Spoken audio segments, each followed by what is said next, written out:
Hello viewers, welcome to Tutitude.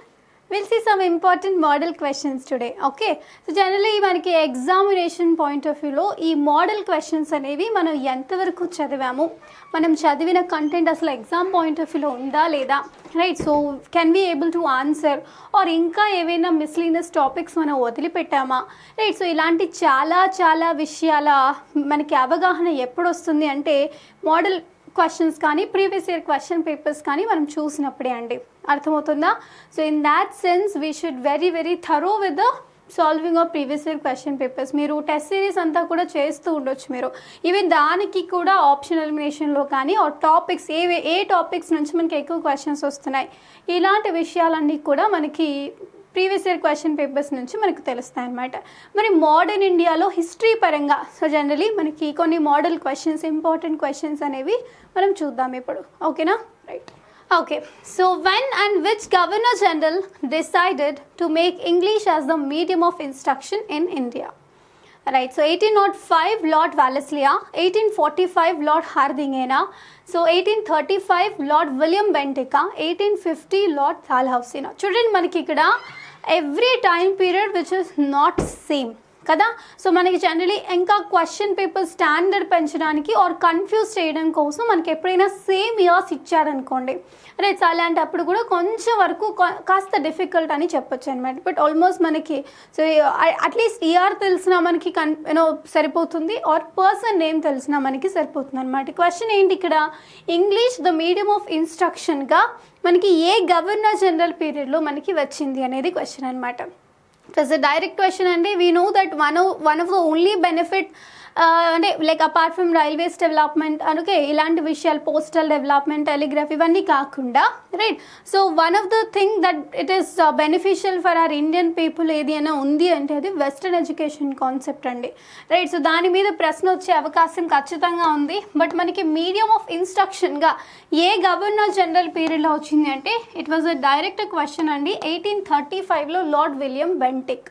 అర్థమవుతుందా? ప్రతి governor జనరల్కి కూడా ప్రత్యేకమైనటువంటి కొన్ని ఇంపార్టెంట్ సిగ్నిఫికెంట్ విషయాలు అనేవి ఉంటాయన్నమాట. ఇప్పుడు మీరు చూసుకున్నట్లయితే సో రిప్పన్, ఓకే, సో మనకి లోకల్ సెల్ఫ్ గవర్నమెంట్ ఇనిషియేషన్ కానీ, లేబర్ రిఫార్మ్స్ తీసుకొని రావడం కానీ, ఇలాంటివన్నీ ఉంటాయన్నమాట. సో లిటన్ చూసుకున్నట్లయితే మనకి అఫ్ఘాన్ ఇష్యూ కానీ, ఆర్ఎల్స్ మనకి ఈవెన్ మనకి సివిల్ సర్వీసెస్ ఏజ్ రిడక్షన్ కానీ, ఇలాంటి విషయాలు అనేవి ఉంటాయన్నమాట. ఓకే, సో మనకి కర్జన్ విషయం చూసుకుంటే పార్టిషన్ కానీ, ఇలా ప్రత్యేకంగా మనకి ఒక్కొక్క పర్సన్కి ఒక్కొక్క సిగ్నిఫికెన్స్ అనేది ఉంటుంది అనమాట. సో అలాంటివి మనం నేర్చుకోవాల్సి ఉంటుంది. ఓకేనా? ఓకే, సో ఆన్సర్ ఏంటంటే 1835 lord William Bentinck. Clear? Right. The Indian tricolor was unfurled for the first time by Jawaharlal Nehru. ఎప్పుడు, ఏ సెషన్లో అని అడుగుతున్నారు కదా. చూడండి, at ramparts of the red fort in 1947. Okay, so అంటే మనకి ఇండిపెండెన్స్ టైంలోనే ఎగరవేస్తారా? On the banks of Ravi at Lahore in 1929. When India became a democratic republic in 1950 after constitutional adoption. So when implementation. When the government of India was passed in 1935. Okay, so ఇలా నాలుగు కూడా significant events. And generally మనకి government of ఇండియాకి 1935 వచ్చినప్పుడు మన flag significance పరంగా మనకి ఏ event లేనప్పటికీ మనకి ఆల్మోస్ట్ మనకి 3 కూడా ఇంపార్టెంట్ ఈవెంట్స్ ఉన్నాయి. అయితే మనకి ఇక్కడ గుర్తుపెట్టుకోండి, మనకి ఆల్మోస్ట్ ఈ పూర్ణ స్వరాజ్ డే ఆ రోజే మనంగా సో ఇండిపెండెన్స్ అనేది డిక్లేర్ చేసుకున్నాం, అవునా? రైట్. సో లాహోర్ సెషన్లో, రైట్, మనకి ఇది తెలిసినా తెలియకపోయినా ఆన్ ద బ్యాంక్స్ ఆఫ్ రావి అని, సో ఈవెన్ లాహోర్ అని చూడగానే 1929 అని చూడగానే so definitely we can mark this answer అండి. ఎందుకంటే పూర్ణ స్వరాజ్ రోజు, ఆ రోజు రాజ్యాంగబద్ధంగా అంటే మనంగా, రైట్, సో ఒక ఉమ్మడి నిర్ణయం ఎప్పుడైతే తీసుకున్నామో అదే రోజున మనకంటూ ఒక జెండా ఎగురవేయాలి అనేటటువంటి ఒక ఆలోచన కూడా మనకి వచ్చిందనమాట. సో ఆ రోజే మొట్టమొదటిసారి మన 3 రంగుల జెండా పతాకం అనేది ఆ రోజే ఎగురవేశారనమాట. ఓకేనా? గుర్తుపెట్టుకోండి. On the banks of Ravi at Lahore in 1929 is the apt answer for this question. Okay, right. In which session of the Indian National Congress was the Purna Swaraj resolution was adopted? So Lucknow session in 1916, Belgium session in 1924, Lahore session in 1929, Karachi session in 1939. ముందు question just ఇప్పుడే చెప్పాను మీకు. Right, so Lahore సెషన్లోనే మనకి పూర్ణ Swaraj day కింద మనం తీసుకుంటాం అనమాట. Even చెప్పాలి అంటే January 26, 1950 రోజు మనకి ఈవెన్ కాన్స్టిట్యూషన్ అడాప్టేషన్ అంటే ముందుగానే ఆల్మోస్ట్ ప్రపోజల్ అంతా ఓకే అయిపోయినా కానీ so why we have adapted only on that, ఆ రోజే మనకి ఎందుకు ఇంప్లిమెంటేషన్లోకి తీసుకుని వచ్చాము, ఎందుకు ఆ రోజున మనం రిపబ్లిక్ డేగా సెలబ్రేట్ చేసుకుంటామంటే we know that the significance are there included in the Purna Swaraj day which is happened in Lahore session అండి. ఓకేనా, so very very important. Okay, so Lahore session 1929 అనమాట. ఓకేనా, అది ఆన్సర్ గుర్తుపెట్టుకోండి. Next, Gandhi Irwin pact was signed on right, so March 10th, 1930, March 20, 1931, March 12th, 1930, March 5th, 1931. So very very important అండి. So almost మనకి they are very closer options in which they have given. Okay, so 1930, 1931 ఇచ్చారు, month అయితే March ఇచ్చారు. So dates అనేవి కాస్త అటు ఇటుగా అయ్యాయి, అవునా. సో March 5th అండి, గుర్తుపెట్టుకోండి.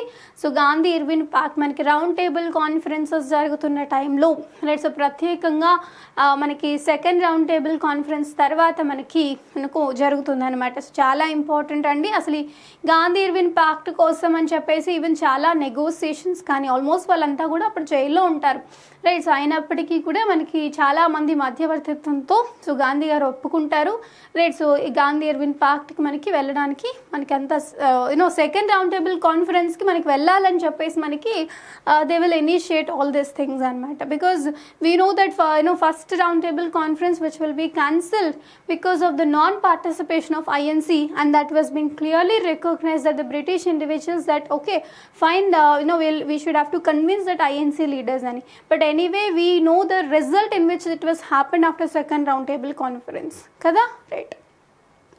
So answer gurtu pettukondi okayna right. The film Mangal Pandey released in August 2005 deals with Jallianwala Bagh tragedy, Netaji Subhash Chandra Bose fight against British occupation of India, the first war of independence in 1857, so the partition of Bengal, partition of India and Pakistan. It's very important అండి. So we know that 1857 రివోల్ట్లో చాలా famous individuals అని మనం చూసాం అవునా. So in that way at regional level so we do have some kind of heroic actions it was been performed. Okay, so in that sense it is very important అండి. Jallianwala Bagh tragedy కాదు, so Netaji Subhash Chandrabose గారిది కాదు, so partition of India and పాకిస్తాన్లో కూడా కాదండి. So even మనకి even option ఎలిమినేషన్స్కి కూడా it was very closer even if we don't know. But anyway 1857 revolt it was considered to be first war of independence kabatti certainly so what related events anni kuda manam elaborated ga discuss cheskunnamu. But anyway even okavela meeku sudden ga gurtu raanappudiki kuda you can mark this answer anamata. Okay, so with a careful option elimination techniques lo meer upayoginchukunte you can mark this answer so well. Okay na right. So answer entandi first war of independence in 1857. Okay na right. First Indian commander-in-chief of Indian Army was right. So okay, and it's Army General K.S. Thimayyana, so General K.M. Karyappana, right, so Manekshaw, none of the above. So generally మీరు ఇలాంటి tip గుర్తుపెట్టుకోండి, like if they asked about any famous individual or personality, so almost మనకి చాలా rare case possibility none of the above ఉంటుందండి. So very rare case possibility, that means one option that we can easily eliminate simply. So మిగిలిన మూడు ఆప్షన్స్లో definitely we should have to get some kind of factual knowledge in order to answer this kind of questions. So they are asking about first Indian commander in chief of Indian army ఏంటి అంటే it was a very direct question that okay so KM Cariappa గారు అండి, అర్థమవుతుందా. So it is the first chief of Indian army. Next, how many spokes are there in the Dharma Chakra or the national flag? 22, 24, 18, 14. Okay, so very very important అండి. Gender related ratio మీద కానీ colours మీద కానీ okay so even manufacturing మీద కానీ ఇలాంటి విషయాలన్నిటి మీద కూడా మీకు పూర్తి అవగాహన ఖచ్చితంగా ఉండాలి, అర్థమవుతుందా. Anyway we know that it was been taken from okay so Sarnath నుంచి పిల్లర్ నుంచి తీసుకున్నారు కదా. So very important. మనకి ఇక్కడ క్వశ్చన్ అది కాదు అడిగేది ఏం అడుగుతున్నారు, ఎన్ని స్పోక్స్ ఉంటాయి అంటే మనకి అశోక చక్రం ఉంటుంది కదా, ఎన్ని గీతలు ఉంటాయి లోపల, ఎన్ని గీతలు ఉంటాయని చెప్పి అడుగుతున్నారు. ఇట్ వాస్ 24 అండి, గుర్తుపెట్టుకోండి. ఓకేనా, రైట్. 22 కాదు, 18 కాదు, 14 కాదు. After independence, Hyderabad, the state of Nizam, was taken over by the Indian government through police action, military action, పర్సువేషనా, నెగోసియేషనా. ఓకే, గుర్తుపెట్టుకోండి. ఓకే, సో ఇక్కడ మనకి చాలా పేర్లు ఉంటాయి వీటికి. ఆపరేషన్ పోలో అని, ఆపరేషన్ క్యాటర్ పిల్లర్ అని, ఇలా డిఫరెంట్ నేమ్స్ అనేవి ఉంటాయి. So very very clearly that you should have to note down that military action, police action దగ్గరే కన్ఫ్యూజన్ అంతా వస్తుంది అనమాట. పోలీస్ యాక్షన్ అనేది మనకి మనకి ఆ యాక్షన్కి ఇచ్చినటువంటి title, but the actual persons who was involve అంటే ఎవరండి అంటే మిలిటరీ ద్వారానే. Obviously we know that it was fully Sardar Vallabhbhai Patel గారు సో ఆర్మీ డిప్లాయ్మెంట్ అంతా చేసేసి సో నిజాం గారిని భయపెట్టేసిన పరిస్థితులు కూడా మనం చూసాం. ఓకే, సో బట్ ఇక్కడ క్వశ్చన్ అది కాదు. సో ఏది కన్ఫ్యూజ్ అవ్వకూడదు అనమాట. అంటే మనకి జనరలీ మిలిటరీ ఇన్వాల్వ్మెంట్ ఉంది కాబట్టి సో మిలిటరీ యాక్షన్ అని కూడా మనకి చెప్తారు అని చెప్పేసి కొంతమంది అనుకుంటూ ఉంటారు, రైట్. సో జనరలీ మనకి ఆన్సర్ ఏంటని అంటే పోలీస్ యాక్షన్ అండి, remember this. Okay, next. So first women governor of a state in free India was Sarojini Naidu గారా, సుచేతా కృప్లాని గారా, ఇందిరా గాంధీ గారా, విజయలక్ష్మి పండిట్ గారా. ఓకే, సో అక్కడ డెఫినెట్లీ అందరూ ఆప్షన్స్ విమెనే ఉన్నారు. And it was a direct question, women governor, first women governor ఎవరు అని చెప్పేసి అడుగుతున్నారు ఫ్రీ ఇండియాలో. Very important after thing. So it was a direct question అండి. సో సరోజినీ నాయుడు గారు మనకి so first women governor in the free India, that means after 1947 మనకి ఉన్నారనమాట. Very very important. Next, so name the Pakistan prime minister who sign Shimla agreement in 1972. అసలు మనకి after bifurcation ఈవెంట్లో post independent ఎరాలో so మనకి పాకిస్తాన్కి జరిగినటువంటి ఒక ఇంపార్టెంట్ క్రూషియల్ అగ్రిమెంట్ అనమాట ఇది. అది ఎవరికి జరిగింది అని అడుగుతున్నాడు. ఆయుబ్ ఖానా, యహ్యా ఖానా, పాకిస్తాన్ ప్రైమ్ మినిస్టర్ ఎవరు అని అడుగుతున్నారు. Okay, so భుట్టోనా, so బెజానీర్, okay బెనాజర్ భుట్టోనా. It was a direct question అండి. సో భుట్టో గారు అటెండ్ అయ్యారు. అండ్ మరి ఈ షిమ్లా అగ్రిమెంట్ అనేది it was a mutual development, అంటే మనకి సో నాన్ వైలెన్స్ మీద కాకుండా mutual development of both the countries మీద జరగాలి అని చెప్పేసి during the are prime minister Indira Gandhi గారు ఉన్నప్పుడు మనకి జరిగినటువంటి ఈవెంట్ అండి. Very very important. ఓకేనా, గుర్తుపెట్టుకోండి. Right. So which one of the following statements is not true in respect of ఏవో Hume? He was an ornithologist. He was a member of Indian Civil Service. He founded the Indian National Congress. He presided over the Congress annual sessions twice. Okay, so generally మనకి తెలుసండి ఏవో Hume, that we can easily know that he's a civil servant అని, right. So మనకి he founded the Indian national Congress అని, ఇవి రెండు మనకి తెలుసు. మనకి కొంచెం కన్ఫ్యూజ్ అయ్యేవి ఏంటి అంటే హీ వాజ్ అన్ ఆర్నిథాలజిస్ట్ నా, he presided over Congress annual sessions twice. అంటే మనకి జనరల్లీ ఇండియన్ నేషనల్ కాంగ్రెస్ ఈ ఫౌండెడ్ కాబట్టి సో ఫౌండర్ మనకి టేక్ పార్ట్ అయ్యారేమో యాన్యువల్ సెషన్స్లో అని అనుకుంటాం, కానీ but he never been participated in the annual sessions అండి. సో ఖచ్చితంగా ఈ ఆప్షన్ మనం ఎలిమినేట్ చేయగలిగితే. And moreover so now this was a correct statement only. సో మనకి అక్కడ అడిగింది ఏంటి, నాట్ ట్రూ స్టేట్మెంటే కదా మనకి అడిగారు. సో డెఫినెట్లీ ఆన్సర్ ఏమవుతుందండి, this is the wrong statement. That means this is the correct answer that have to be marked. అర్థమవుతుందా? Right. Next, which of the following movements saw the biggest peasant guerrilla war on the eve of independence? Okay, so Nokali movement, Tebaga movement, right? So Punna Pravayalar movement, Telangana movement. So no doubt at all andi. So generally, right? So మనకి ఈ armed రెబెలియన్స్ లో కానీ revolutions లో కానీ so obviously మనకి పిజాంట్ revolutions పరంగా మీరు చూసినట్లయితే so definitely Telangana peasantry struggle అనేది it was consider to be one of the important and larger participatory movement కూడా అనమాట. అర్థమవుతుందా? So very very important. Answer ఏంటండి, so it was Telangana movement. అర్థమవుతుందా? Right. Gandhi's concept of trusteeship అంటే ఏంటి? recognizes right of private ownership of property, transforms the capitalistic society into an egalitarian, okay, so excludes the legislative regulations of the ownership and use of wealth, so does not fix minimum or maximum ఇన్కమా. Okay, so definitely మనకి trusteeship అంటే does not fix minimum or maximum income అయితే కాదండి. So excludes legislative regulations of the ownership and use of wealth. అంటే so even ప్రత్యేకంగా ఎవరు owner అనే విషయం కూడా మర్చిపోయి మొత్తం ఆ వెల్త్ అంతా కూడా కొల్లగొట్టి అందరికీ పనిచేయది అయితే కాదు ట్రస్టీషిప్ అంటే, అది కాదు actually. Okay, so in view of Mahatma Gandhi, so transforms a capitalistic society into an egalitarian, okay, recognizes right of private ownership of property. Okay, so trusteeship ante private ownership wala properties ennu unnayani cheppesi lekkaledam kaadu.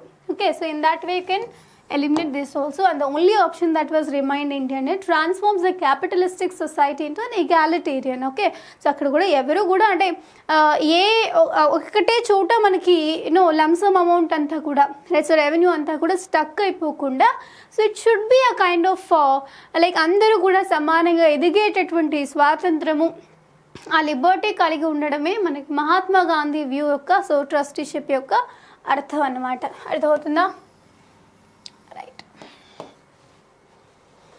The Dandi March of the Gandhi is an example of direct action, boycott, civil disobedience, non-cooperation. మనకి తెలుసు అండి. So boycott అన్నప్పుడు so only మనకి foreign based goods, foreign made goods, British made goods మనకి are industrial made goods అనేవి మనకి కాస్త వరకు మనం బాయ్కాట్ చేసి యూజ్ చేయకుండా అలాంటివన్నీ చేస్తే మనకి బాయ్కాట్ అది.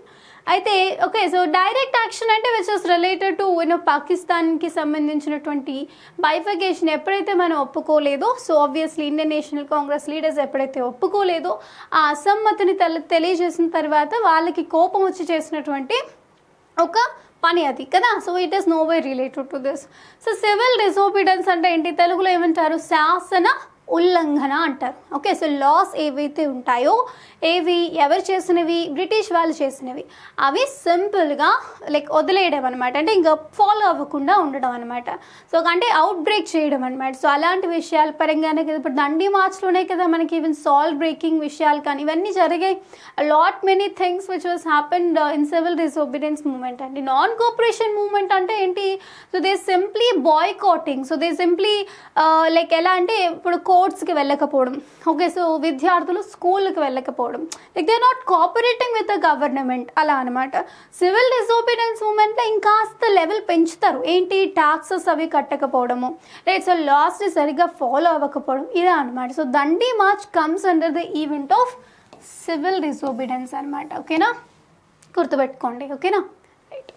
Which one of the following cities and the personalities associated with their establishment is wrongly matched? So Pondicherry, Francis Martin; Ahmedabad, Ahmad Shah I; Madras, Francis Day; Calcutta, Robert Clive. Okay, so very important. And Robert Clive Calcutta ki we know that even regulating act lo anta chustam. So Warren Hastings Bengal ki sambandhinchi, so he was been appointed అని చెప్పేసి, and first governor general, regulating act 1773 లో will be very clearly we can read that కదా. So in that way even ఆ point మీకు just తెలిసినా కానీ you can identify this was a wrongly paired. ఓకేనా, right. For the annexation of which Indian kingdom the doctrine of lapse was not followed?